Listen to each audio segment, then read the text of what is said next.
It's time for another exciting episode of Inside Nathan's Head.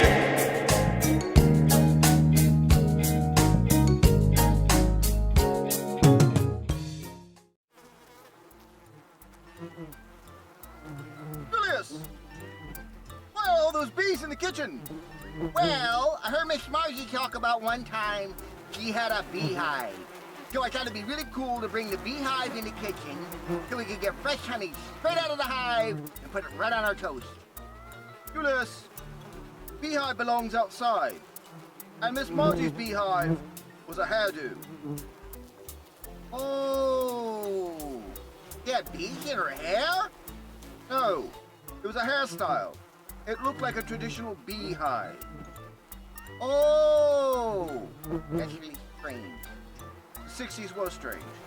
Put the beehive outside. Make sure these bees are out of the house. Oh my.